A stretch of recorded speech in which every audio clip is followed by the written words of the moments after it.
Dubai, now known globally as a symbol of modern architecture, luxury, and futuristic ambition, is a place whose roots stretch back thousands of years.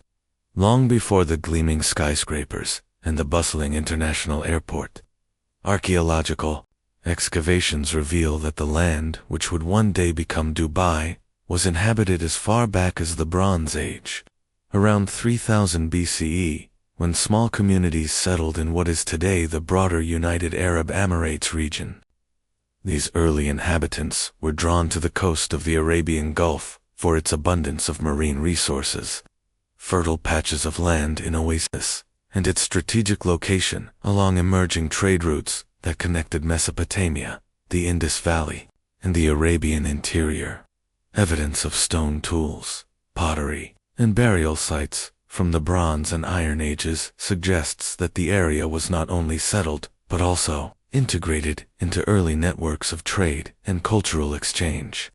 The proximity of Dubai to the Gulf waters made it a natural site for fishing and pearling, industries that would shape its identity for centuries. By the dawn of the Iron Age, roughly between 1200 and 600 BCE, settlements in the UAE began to develop more advanced irrigation systems, notably the Falai Qanat underground water channels, which allowed for date farming and small-scale agriculture.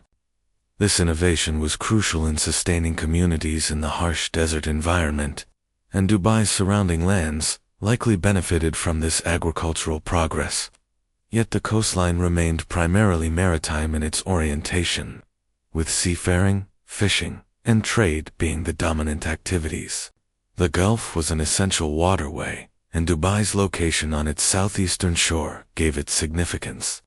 Even if, on a modest scale compared to the great civilizations of Mesopotamia and Persia, with the rise of Islam in the 7th century CE, Dubai, like the rest of the Arabian Peninsula, was transformed culturally and religiously.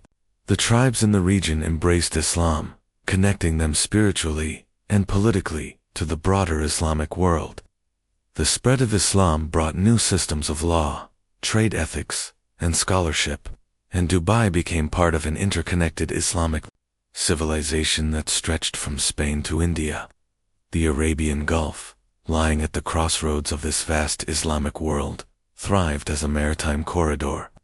Traders from Basra, Hormuz, India, and East Africa regularly passed through these waters, carrying spices, textiles, pearls, and other valuable goods. Dubai's role was still relatively small, but it contributed to this flourishing network. Its inhabitants engaged in seafaring and coastal trade, while also relying on traditional livelihoods such as date farming and animal husbandry. During the medieval period, the Gulf region saw shifting powers and influences. The Abbasid Caliphate, the Persian empires, and later the Portuguese and Ottomans all sought control over these strategic waters. Dubai's coastal location meant that it was exposed to both the opportunities and dangers of this competition. By the 16th century, the arrival of the Portuguese in the Gulf dramatically altered the balance of power. Their efforts to dominate maritime trade routes threatened local communities, and while Dubai was not a major city at the time, the presence of foreign fleets and the conflicts they caused would have affected the lives of its inhabitants. Eventually, Portuguese influence waned, and the Dutch and British emerged as dominant naval powers in the region.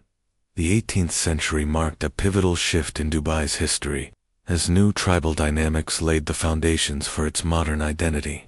Around 1833, members of the Bani Yas tribe, led by the Maktoum family, migrated from Abu Dhabi to the Creek of Dubai, establishing their rule and laying the groundwork for the Al Maktoum dynasty that governs the emirate to this day. Sheikh Maktoum bin Beauty took leadership and declared independence from Abu Dhabi, transforming Dubai into a semi-autonomous settlement. Dubai Creek, a natural inlet from the Gulf, became the beating heart of the town, providing a safe harbor for fishing boats, pearling dhows, and merchant vessels. Its geography allowed Dubai to flourish as a trading hub, attracting settlers and merchants from across the Gulf and the Indian Ocean world. The economic life of Dubai in the 18th and 19th centuries was shaped primarily by the pearling industry. Natural pearls, prized for their beauty and rarity, became the backbone of the local economy. Each summer, fleets of small wooden boats, known as dhows, set sail from Dubai's creek to the shallow waters of the Gulf, where divers would plunge into the sea to collect oysters. This was a difficult and dangerous livelihood, with divers risking their lives against sharks, suffocation, and the sheer exhaustion of repeated dives. Despite the hardship, pearling sustained Dubai's economy and linked it to global markets, as pearls from the Gulf were traded across India, Persia, and even Europe. The pearling industry also created a seasonal rhythm of life, with entire communities dependent on its fortunes. At the same time, Dubai became known as a tolerant and welcoming place for merchants. Its rulers encouraged trade by keeping taxes low and allowing foreigners to settle. Indian and Persian traders, in particular, established themselves in Dubai, contributing to its multicultural fabric. This openness distinguished Dubai from some of its neighbors and cemented its reputation as a safe and prosperous port. By the mid-19th century, Dubai was recognized as one of the key trading centers along the Gulf Coast. Politically, the 19th century brought Dubai into closer ties with Britain, which sought to secure its maritime routes to India. In 1820, Dubai, along with other Gulf sheikdoms, signed the General Maritime Treaty with Britain, which aimed to suppress piracy and establish peace along the coast. These agreements, later expanded into the 1853 Perpetual Maritime Truce, gave Britain control over foreign affairs and defense, while the local rulers retained authority over internal matters. As a result, Dubai became part of the so-called Trucial States, a term used to describe the Gulf Emirates under British protection. This arrangement ensured relative stability and allowed Dubai to continue developing as a trading hub without the constant threat of external invasions. By the late 19th and early 20th centuries, Dubai's population had grown, and its economy was thriving on pearling and trade. Sheikh Rashid bin Maktoum, ara 1886 a 1894, and his successors further strengthened Dubai's role as a commercial center, emphasizing the importance of the creek and maritime activities. However, the prosperity of this period was not to last. In the 1920s and 1930s, global economic shifts dealt a heavy blow to Dubai's pearling industry. The Great Depression reduced global demand for luxury items, while the introduction of Japanese cultured pearls devastated the natural pearl trade. Thousands of families in Dubai who depended on pearling for their livelihoods were plunged into poverty. Hunger and hardship spread across the emirate, forcing many to migrate or turn to smuggling and small-scale trading to survive. Yet even in these difficult times, Dubai's resilience showed. The creek continued to be its lifeline, and its openness to merchants from Iran, India, and beyond allowed it to retain some of its commercial importance.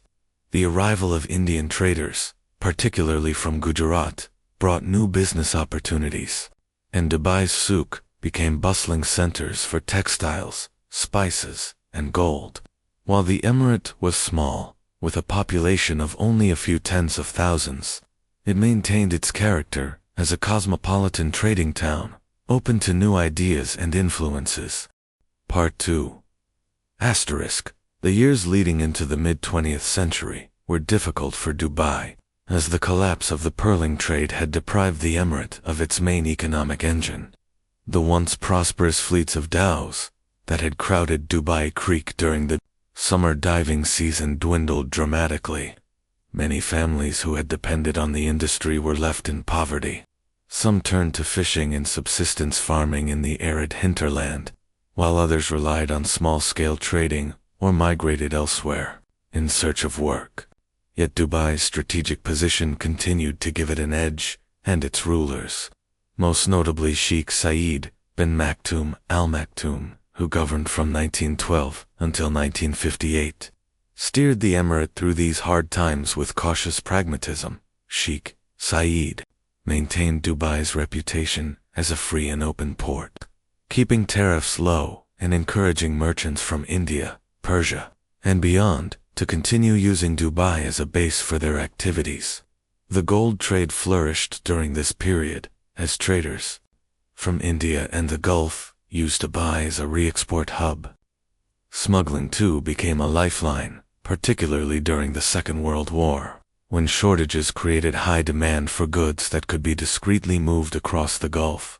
Despite the economic hardships, Dubai preserved its cosmopolitan atmosphere, with Arab, Persian, Indian, and Baluchi communities contributing to its identity as a town of merchants. The real turning point for Dubai came in the mid-20th century with the discovery of oil. Geological surveys had begun in the 1930s, but it was not until 1966 that oil was struck in commercial quantities off Dubai's coast.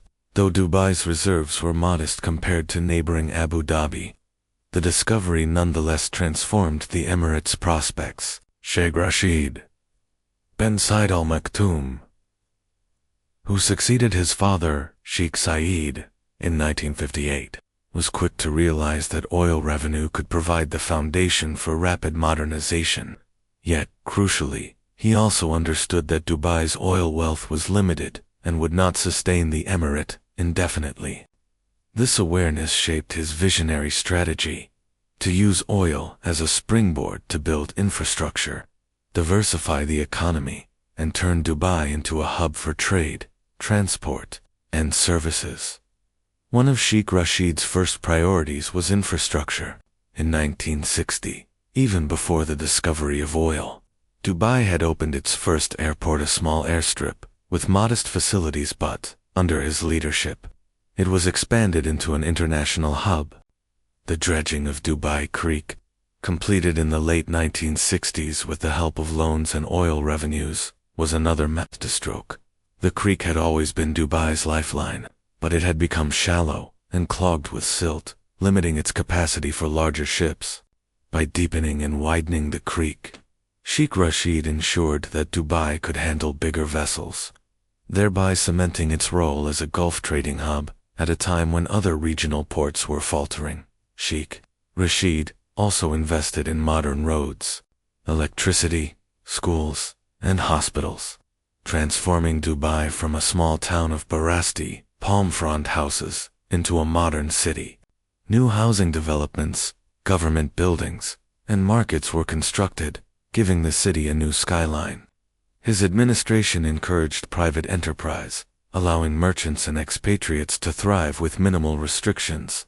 By the early 1970s, Dubai was already acquiring a reputation as a place where opportunity awaited those willing to take risks. As Dubai was modernizing, the winds of political change were sweeping across the Gulf. The British, who had been the protectors of the Trucial States for more than a century, announced in 1968 that they would withdraw their military presence east of the Suez. By 1971, this decision left the small Emirates vulnerable to external threats and internal instability, but it also opened the door for unity. Sheikh Rashid of Dubai and Sheikh Zayed bin Sultan Al Nahyan of Abu Dhabi played central roles in negotiating the federation that would become the United Arab Emirates. Their shared vision of unity helped overcome the rivalries between the Emirates, and on December 2, 1971, the UAE was formally established, with Dubai and Abu Dhabi as its two most powerful members. Sheikh Rashid ensured that Dubai played a leading role in the new federation, while also retaining considerable autonomy in managing its own affairs. The formation of the UAE provided Dubai with greater security and access to federal resources, but Sheikh Rashid remained determined to carve out a unique identity for his emirate. Unlike Abu Dhabi, which was blessed with vast oil wealth, Dubai had to think beyond petroleum. During the 1970s and 1980s, Sheikh Rashid launched projects that would set Dubai apart as a global commercial hub. The most notable of these was Jebel Ali Port, inaugurated in 1979. At the time, Building one of the world's largest man-made harbors in a relatively small Gulf emirate seemed overly ambitious, even reckless. Yet the gamble paid off spectacularly. Jebel Ali Port became a magnet for shipping and trade, complemented by the creation of the Jebel Ali Free Zone JAFZA in 1985, which allowed foreign companies to operate with 100% ownership and zero taxes. This pioneering concept made Dubai irresistible to international businesses and set the model for its later free zones in media, finance, and technology. Meanwhile, Dubai International Airport was expanded into a state-of-the-art facility, laying the groundwork for Emirates Airline, launched in 1985 with just 2 leased planes. Emirates would grow into one of the world's leading carriers, turning Dubai into a global aviation hub that connected East and West. The airline became not just a business success but also a tool of soft power, projecting Dubai's image as a forward-looking and dynamic city onto the world stage. Sheikh Rashid passed away in 1990, but his legacy was continued and expanded by his son, Sheikh Mohammed bin Rashid Al Maktoum, who had already been heavily involved in Dubai's development. Under Sheikh Mohammed, Dubai entered a new phase of hypermodernization and global ambition, but the foundation had been carefully laid by his father during the transformative mid-20th century decades.